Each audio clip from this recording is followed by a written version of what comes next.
up. And without further ado, I will go ahead and introduce Seth Chagi, who is our special guest speaker tonight, a student at ASU, owner and creator of Paleoanthropology World online. He's got multiple podcasts and YouTube videos and has a passion for paleoanthropology. And we're just really looking forward to this presentation. Seth, do you want to just tell us a little bit about yourself, and then you should be able to share your screen if you have a PowerPoint. Yes, I would love to start off just telling you a little bit about myself, and I do have a PowerPoint as well as some cool prints to show off, so hopefully we have some fun tonight. So as mentioned, my name is Seth Chagi. I am a graduate of California State University Northridge and a current ASU student pursuing my bachelor's in biological anthropology. Once I'm done with that, I'm kind of looking towards more of a cultural, cognitive art aspect in Portugal and the EU. And I've got some really fun and exciting plans that I am establishing there. The World of Paleoanthropology is an open access, free resource for anyone from people who are just slightly interested in human origins to individuals who have a deep passion and want the latest news. I have experts from the field, practically any big name you can imagine. I've had them on my show to talk about their experience, their lives, how they've come to be an anthropologist. And I've really learned a lot from these greats in the field, as well as many much lesser known anthropologists who've done extremely critical work as well, and why they are just as important as often as the larger named individuals that we hear about and read about all the time. So today, I would just like to give a little presentation on what is becoming my new focus and my new interest, and that is prehistoric art, especially focusing on cognition. And because for the 2025 AABAs, I'm doing a poster presentation on if, not how, but necessarily, but if artificial intelligence can be used in paleoanthropology, and why or why not that may be a good or bad idea. So we're going to talk about how that affects art and our research into prehistoric art as well. And so that's a little bit about me and what we'll be talking about tonight. Fantastic. Thank you so much. And we're ready when you are. So take your time and place that PowerPoint however you need it. So And let me, yes. While you're doing that, I want to acknowledge Ned, who actually discovered you for us. And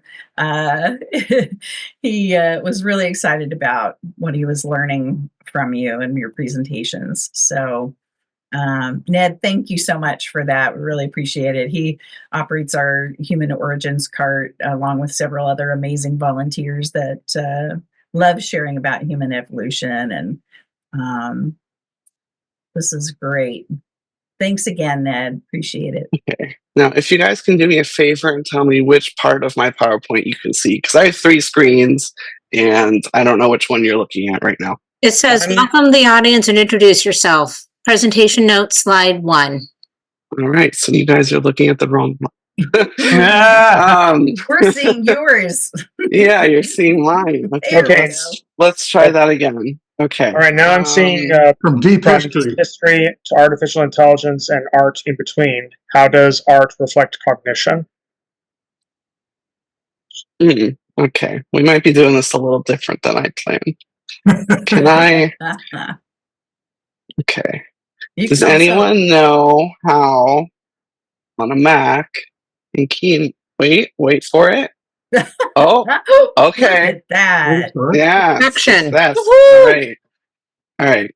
By the way, if we run into any other problems, you can always email it to me and I can advance the slides for you. But it looks good. This looks great. Awesome. Yes. Okay. I think we're set. I have hopefully everything that I need. So from deep history to artificial intelligence and art in between. First of all, I want to take a moment to talk about the term deep history versus prehistoric history, which is something that the field is moving towards in terms of etymology, because prehistoric has always been very, it has a timeline that's associated with it that doesn't really represent all of the world. It mostly fits in Europe, which is what we'll be focusing on mostly today. But it doesn't fit when you say prehistoric. It could mean something different in Africa than it does in Europe. And so, to better encompass all of our shared human history, we are moving more towards the term deep history. So, in recognition of that, we'll be talking about our deep history today. So, the oldest art in the world that we will be talking about is perhaps not what you might think, and it's not made by a species that represents you or I, a Homo sapiens, and it's not even made by a contested Neanderthal or other species, except Homo erectus, discovered in Chinil, Java, Indonesia by none other than Eugene Dubois in the 1890s. This shell, which is estimated to have been carved somewhere between 430 and 540,000 years ago, has what we have discovered to be the oldest representation of symbolic art. As you can see, the little zigzags on the shell, this is a non-natural occurring pattern. We, as researchers, do not think anything would have caused this naturally. What it means or what it could mean, we truly have no idea, nor honestly, and don't let anyone tell you otherwise. We will never know what this means until we invent a time machine. However, this is the first sign that we have of some sort of humanoid creature going and thinking, I'm going to take an item or even my nail or something, and I'm going to use it to etch into this shell. And this is important in our understanding of human cognition and evolution because, especially during the time of Homo erectus, we're really starting to see our ancestors shift from a time where all of their time was spent hunting, gathering, and finding food to being able to more survive on what they had, have more free time. Their brains were developing more, culture was developing, and there were many reasons for this. So it's not surprising that we see art with the Homo erectus. However, so far it's pretty late in their existence since Homo erectus is a very long-lived species. Now, moving way forward to Neanderthals, many researchers up until very recently, and still many today, will contest that Neanderthals were not artists, that they did not have art, that there are no representations of Neanderthal culture.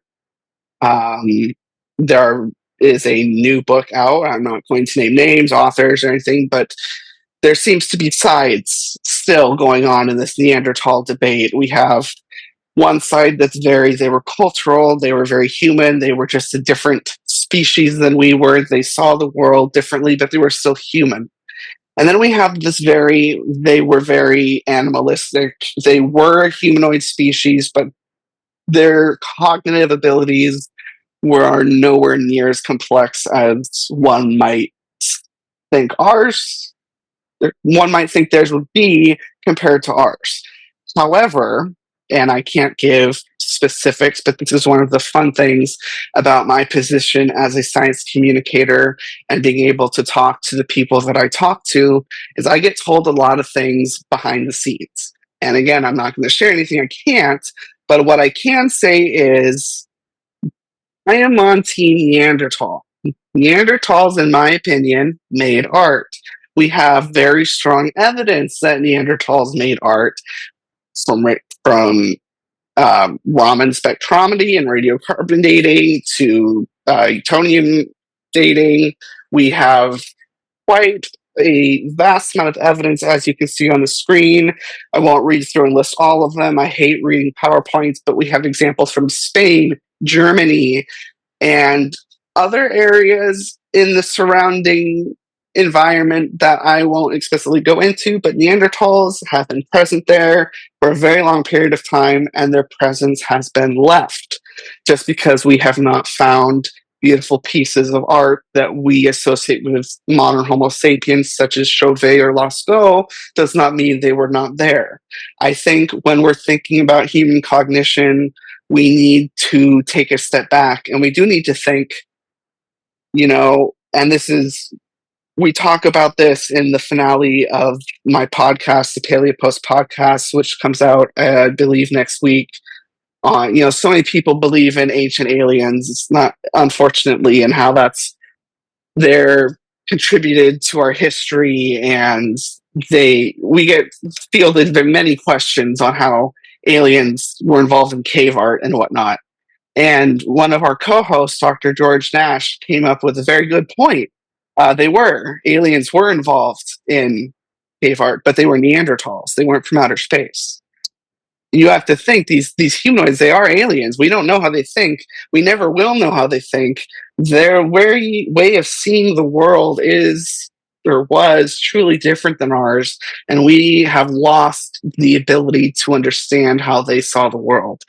So the small pieces that they do leave behind, whether it's portable art, which there was a recent paper that came out that shows that Neanderthals might have been the first fossil collectors, where there were small collections of marine fossils in Neanderthal caves. I don't exactly remember where, but Neanderthals are very culturally interesting. And we also found that a lineage of Neanderthals was separated from the main group for 50,000 years for almost no reason that we can find besides perhaps cultural differences. And Neanderthals keep presenting to us over and over and over again that they were not the dumb brutes that we have so often been led to believe. As you can see, the handprints that are here, those might actually be the handprints of Neanderthals. And you can see that there's some fingers missing, and this is actually a pattern that we see quite often in cave art. And we don't know if it means that the person was missing a finger. We don't know if it means something, if it means something symbolic, if one finger missing here means something, or if a different finger missing there means something. But it's these messages that transcend time that we're trying to comprehend and that we're trying to understand. But things didn't get really interesting in the art world for modern humans until about, I want to say, 80,000 years ago in Africa. Now, when we talk about the evolution of modern Homo sapiens art, we think of things like the Lion Man, which is a beautiful carving out of mammoth tusk that is a little hard to see. We don't know exactly what he is. He could be a shaman sort of figure because he's anthropomorphic, meaning that part of his body is out of an animal while the rest of him is humanoid. We don't know. He could be a toy, some people suggest.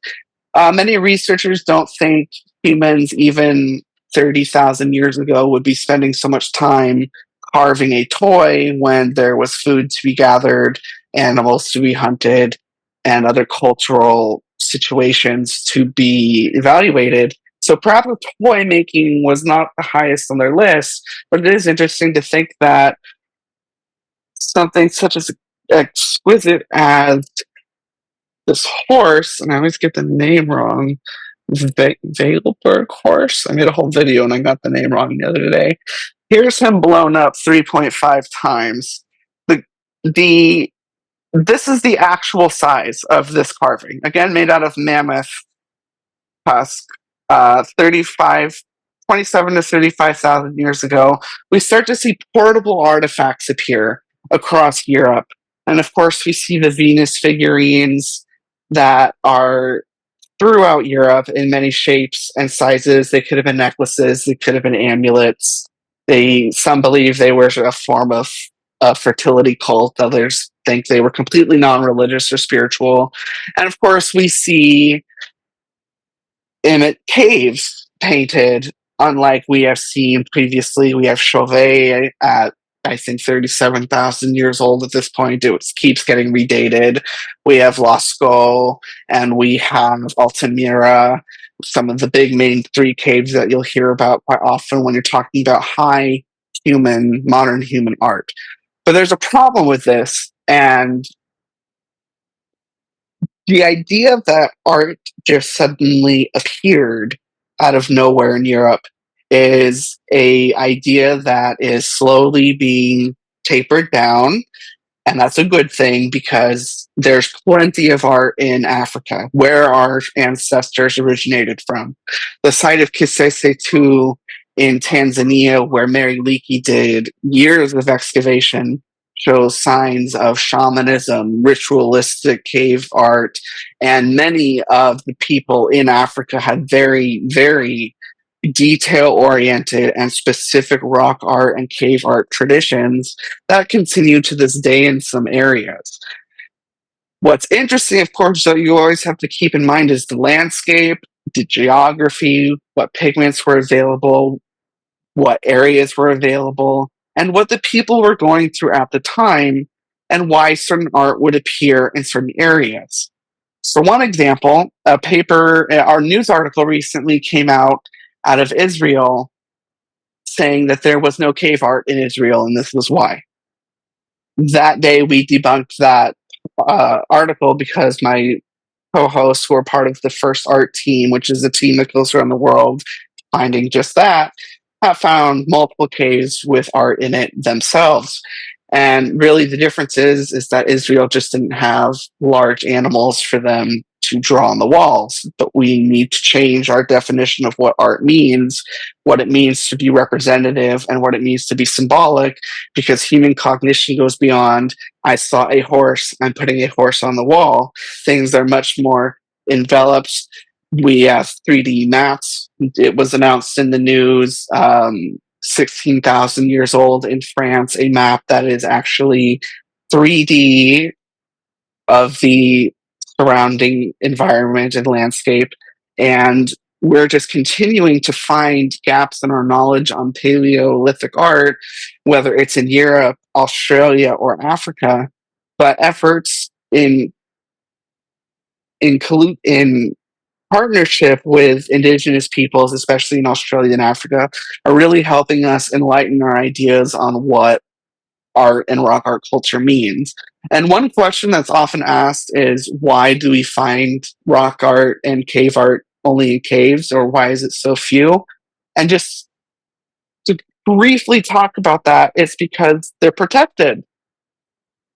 Our landscape, if you can imagine, 50,000 years ago was probably not talking about the environment in terms of nature, but the cultural environment. Rocks were probably painted all over the place, murals everywhere. What an artist means is completely different in each culture, and who is an artist is different in each culture in modern day human societies. So we can only imagine that in the past, humans would have been very varied in their beliefs and their understandings of art. And that, of course, is a reflection of all of that. Societal changes are mirrored in art as it changes. Depictions of daily life and the environment. We see wasn't Neanderthals, I believe it was modern humans. With new technology and new microscopes, we were able to see that in a small carving there was a fish with a net carved over it. Not at the same time, but over it 2 different times. And this shows just the advancement of the way in which people are making art, the reasons they're making art. Are people making art to transmit messages? Is there a shamanistic, more ritualistic purpose? And this all depends on where the art is located. Rock art that was out in the open was probably believed to have been more available for the public, whereas art deep and dark and dangerous areas of caves are believed to have been more for rituals of possible coming of age rituals or other dealings with spirits or things that the populace at large could not handle without the guidance of more experienced individuals.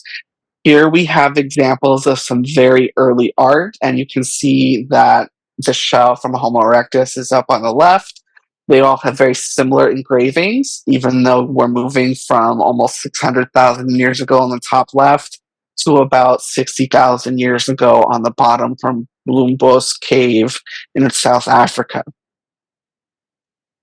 So, why are we studying this and where is it leading?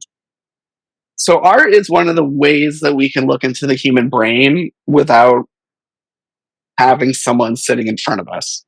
Again, without a time machine, we're not going to know what these symbols, whether they're symbolic or figurative, meant. But what we will be able to do is just get a better grasp of what these people were thinking at the time of the creation of this art. And you have to remember, some of these sites were revisited for thousands of years. So, what was going on that these people would revisit, that they would draw the same things, that they would paint or carve the same things? What did they want to tell their fellows? What did they want to tell us, their descendants? Did they think their art would last this long? There are so many questions, and as soon as you find answers, more questions arise.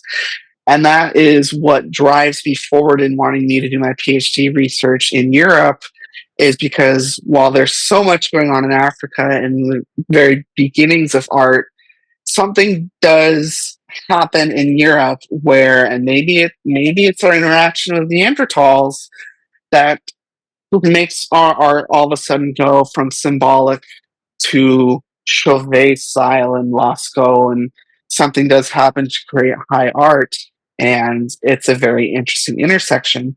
But so where are we going in the future?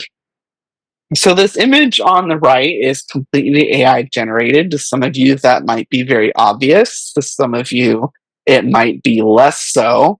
Um, I try not to get into scuffles on the internet, but someone tried to convince me that they knew exactly what this piece was and where it was located and what it meant. And when I let them know that they were incorrect because I it's not real, they did not take it so well. So I think we need to be very critical and crucial in when we use artificial intelligence and what its place is in science communication, art, and the field in general. I think AI is a tool, like many tools that have come before, like the hand axe, the longest living tool in our human toolbox. Over 2.5 million years, we've been using these guys, still crafting them. You can go up to ASU and they have a lab where they make.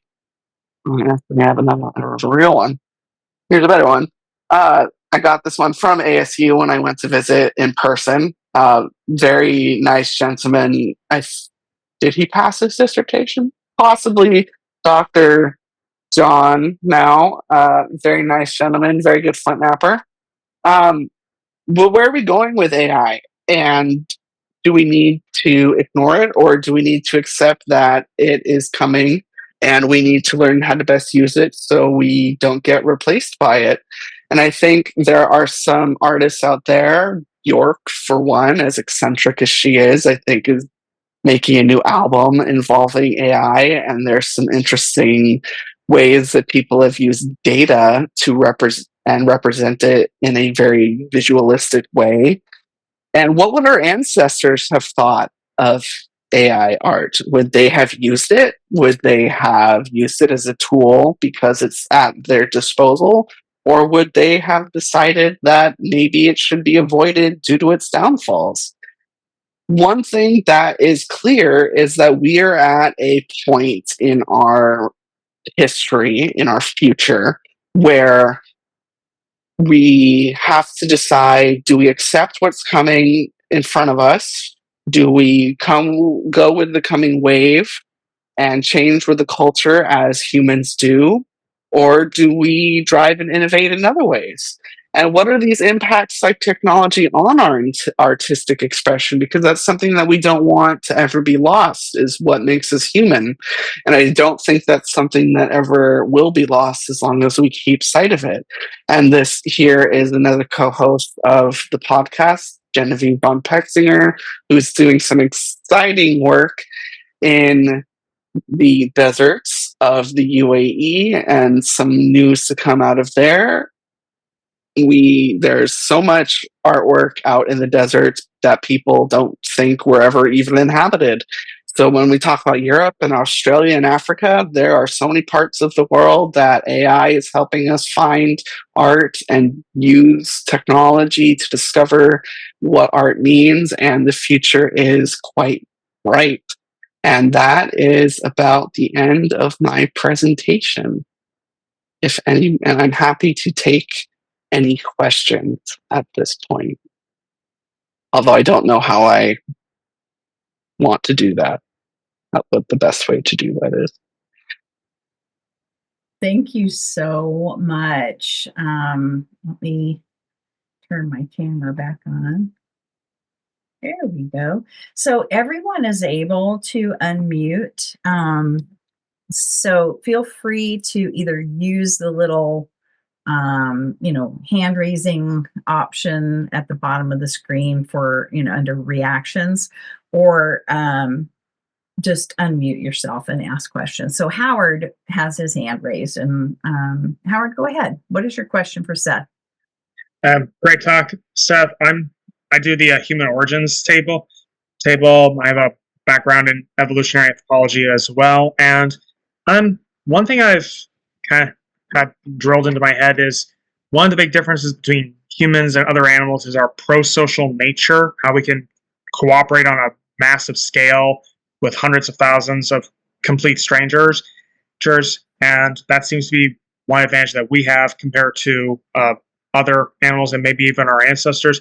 Have you ever dealt with that in your work? Do you think that studying art can help us better understand that? And do you think that we're kind of caught in that Monty Python sketch? You shall not have died in vain. I'm not quite dead, but you shall not have been mortally wounded in vain. No, I think I could pull through. Great question.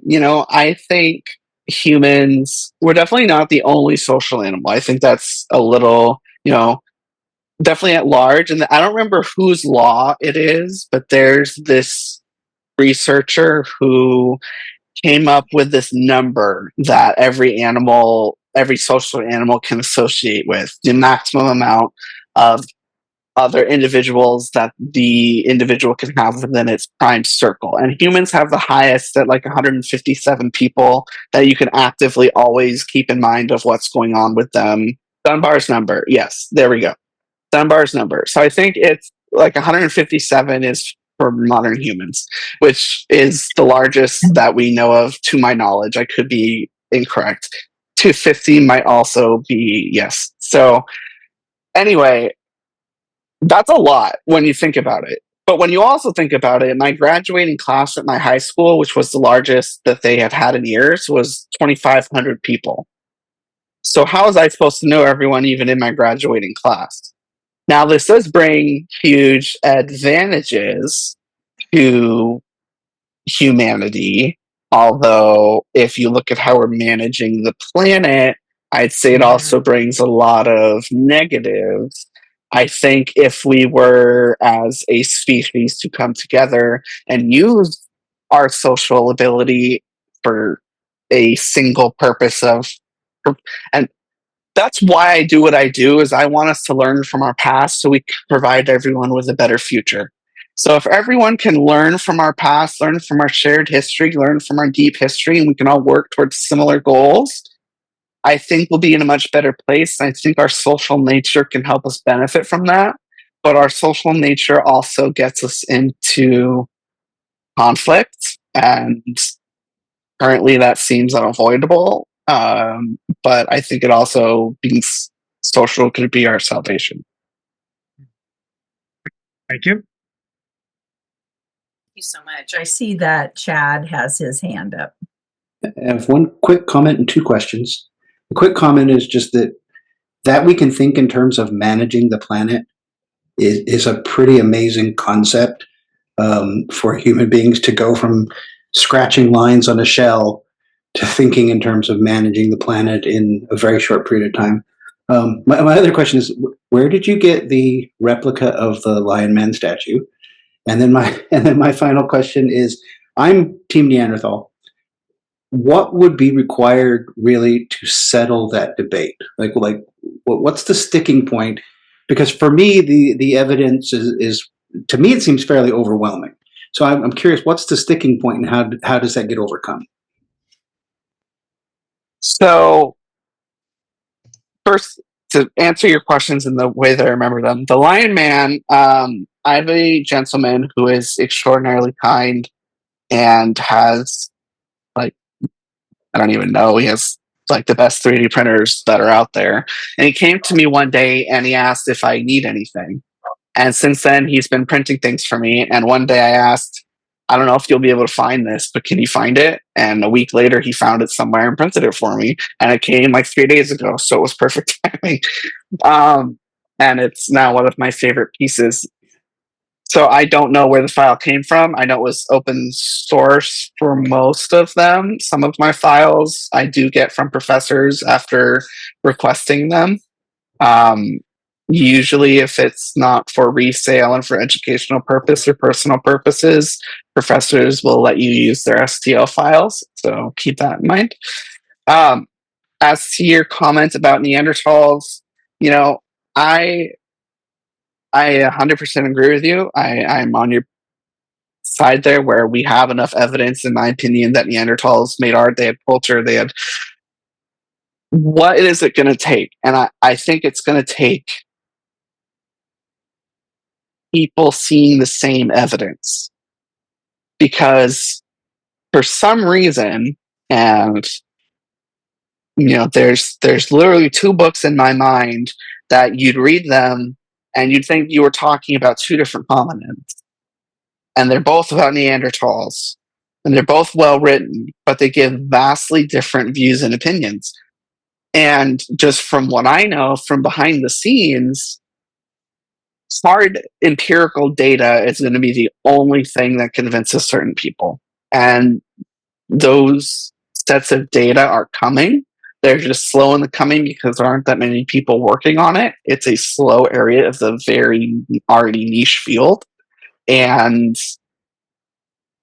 even though certain dates have already come out, because the dates of Homo sapiens being in Europe keeps getting pushed back, that also puts into question what is Neanderthal art and what is not. So there's a lot of varying factors, but there are certain still pieces of art that have dates that are going to come out that should dissuade that argument a bit more, and go for Team Neanderthal. Thank you. What other questions do we have? I know somebody's got a burning question they need to ask. Oh, I do. Seth, what made you get into this field, and why did you? I like what you discussed in your discussion, and I just want to know how did you have an interest in this? Sure. So when I started going to college, I was actually a deaf studies major. I was going to be a sign language interpreter. And I, as many students do, needed a elective. And I took Bioanth 101. And my goodness, the day I walked out of that classroom, my whole life was changed. Nothing would ever be the same again. I saw skulls, I saw hominins, I saw chimps, everything was. Now my room is just filled with 3D prints of different hominid skulls, and nothing will ever be the same. No one in this world will hear the end of it. I promise. Oh my gosh, I love it. But you still should try sign language. I actually, so slightly side comment. For my degree in California, they only require 2 years of sign language, but ASU required 4. So I just completely re-upped my ASL and just did 2 more years. And so back to fluent and all that good stuff. That's fantastic. I love your story. Awesome. Thank you. What a switch, too. I mean, literally like a switch was flipped when you went to that class. Yeah, absolutely. Absolutely. Yeah, it looks like Ned's got a question for you. Yeah. Okay. First of all, thanks for coming through on this. Secondly, hominoleti. in listening to one of the YouTube videos with you and Dr. Nash, he said something after coming back from South Africa that the first art team was not ready to say that Homo naledi made art, but they were ready to say that they made symbols. I think, I'm not sure if I got that exactly right. Do you remember that particular? I remember it quite well. And all Could I you will elaborate? say, I will elaborate slightly. All I will say is the first art team's official paper, which is outside of the purview of National Geographic and Lee Berger's team. It is independent, will be coming out hopefully in the next few weeks. And your summation is accurate. Okay. I await with bated breath. I have a curiosity question. Of course. You mentioned about the figurines being a very low priority in terms of usable time. Could it be that that sort of thing was done by individuals who were no longer capable of participating in the hunter-gatherer culture? That is an absolutely wonderful point and a great question. I'm saying that makes me just think right now because I don't know if you've heard of the grandmother hypothesis, where we have such a place and responsibility that grandmothers help tend for children when the mothers are too busy or they help the mothers. So, what do the grandfathers do?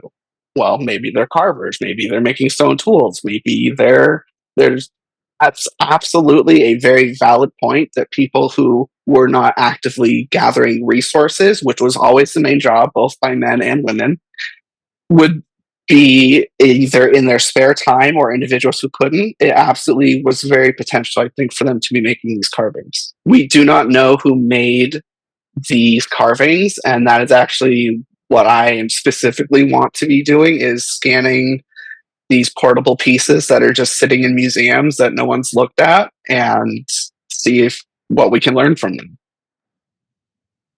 Jump in and say it could have been grandma's doing the carving too. Yeah, exactly. It could have been anyone. Looks like Chad has a question for you. Well, yeah, the Sure. comment on symbols just made me think art versus symbols. Is there really a great difference cognitively in what goes into producing art versus what goes into producing symbols? Not necessarily language, symbols related to language. I understand there's, once you get into an A, a B, and a C, making a word, that's a different story. But, you make a symbol on a shell versus a tracing your hand. Is that really significantly different? Is it just an advancement in the art versus an advancement in the cognition? The way that I see it, that is a very good question. And the way I see it is you have abstract thinking and you have normal thinking. And normal thinking, of course, is I see a horse, I'm going to paint it on the wall. Abstract thinking is I see a horse, I am now going to draw a straight line with an arrow. That straight line with an arrow in our culture, in our community, means a horse. No other culture or community would see that as a horse. And now that symbol has meaning, and whether it's art or not is debatable to gosh knows how many people you want to ask. The art that what is art is just that's a whole other question. But symbolic versus art that is literally what you see, and abstract art is different in the sense of, and I believe it does take more cognition to do abstract art, and we do see it later on versus earlier, because that's the interesting thing is we see the big pieces like Lascaux earlier in history, and later on in art history we see more of the symbolic geometric signs, because things are actually simplifying as they go. So it's interesting. It's an interesting trend. What a great discussion. I love the Q&A part of this. Ned has another question for you. Yeah. I'd like to jump back to a Terry Pratchett book and his discussion of Aboriginal art in The Last Continent. Are you familiar with Pratchett's work? I've read is he the Discworld gentleman? Yes. Yes. Yes. Okay. I'm slightly familiar, but not Okay. not heavily. Anyway, he discusses the Aboriginal art and the difference between the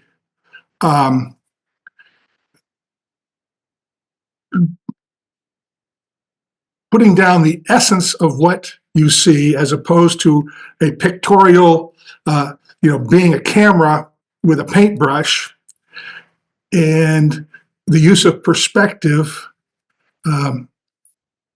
One thing he says, why should I draw it falsely, showing, for instance, a circle that I'm looking at from an angle? Why should I show that as an ellipse when it's actually a circle? Why don't I draw what's really there, despite my view? Now, have you gotten involved at all with the conventions of Aboriginal art? Not so much. I know a lot of it is based in like the dream world, and I know a lot of it has to do with the way time works. But Aboriginal art is not, unfortunately, because I do want to at some point. It's not something I've studied too much. Yeah, I was fortunate enough to be at Kakadu National Park and see one of the more famous sites, and everything from stuff that's supposed to be at this site, I think 30,000 years, Mm-hmm. to what was apparently one of the first Europeans they saw, complete with musket. Wow, that's impressive. Yeah, It's amazing. And that is one thing we're finding with Aboriginal cultures is they're very continuous. We just found I don't know what they're called, a story stick. It was like 12,000 years old. That's been used in the same area for 12,000 years for the same rituals. So there's a lot going on in Australia if you're interested in human origins that a lot of people have overlooked. Michael Petralia Petralia is doing a lot of work in Australia, and he's a good name to follow if you want to know what's going on. Thank you so much for that. I'm posting your website in the chat. Thank you. So if anybody is interested in learning more, and I can't imagine that anybody would not be interested in learning more. So, Seth, did you want to tell us a little bit about what you're out to accomplish with the world of paleoanthropology, and like what is your personal mission? The passion is so very clear to us, but what do you hope to achieve from the work that you're doing? So, what I happen to do in my life is when I see a gap somewhere, I like to fill it. When something doesn't exist, something knowledge wise doesn't exist, I create it. So, I got interested in human origins and I went online and there were things out there, I just didn't find them because I was a bad researcher at the time. So, I created my own thing.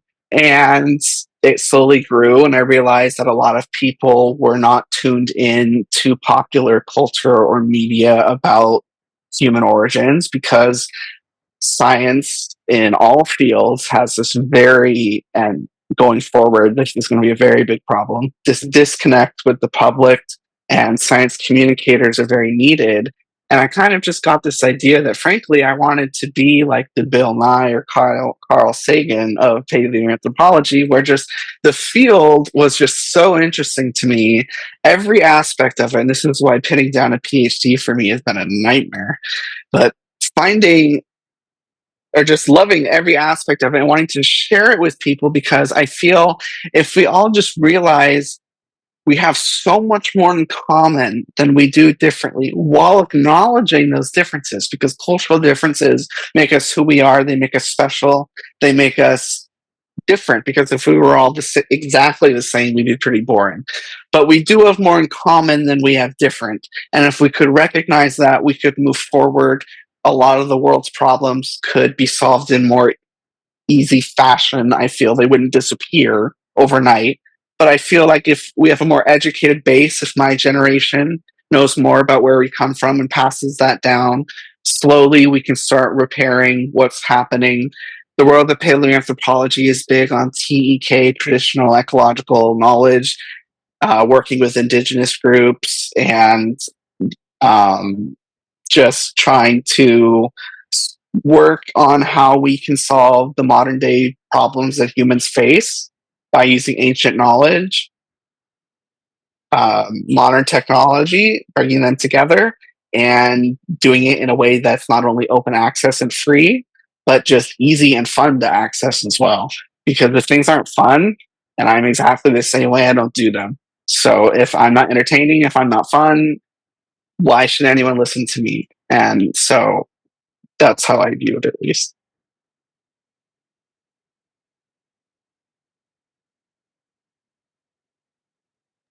There we go. Sorry, I muted myself and couldn't unmute. Yeah. Yes. From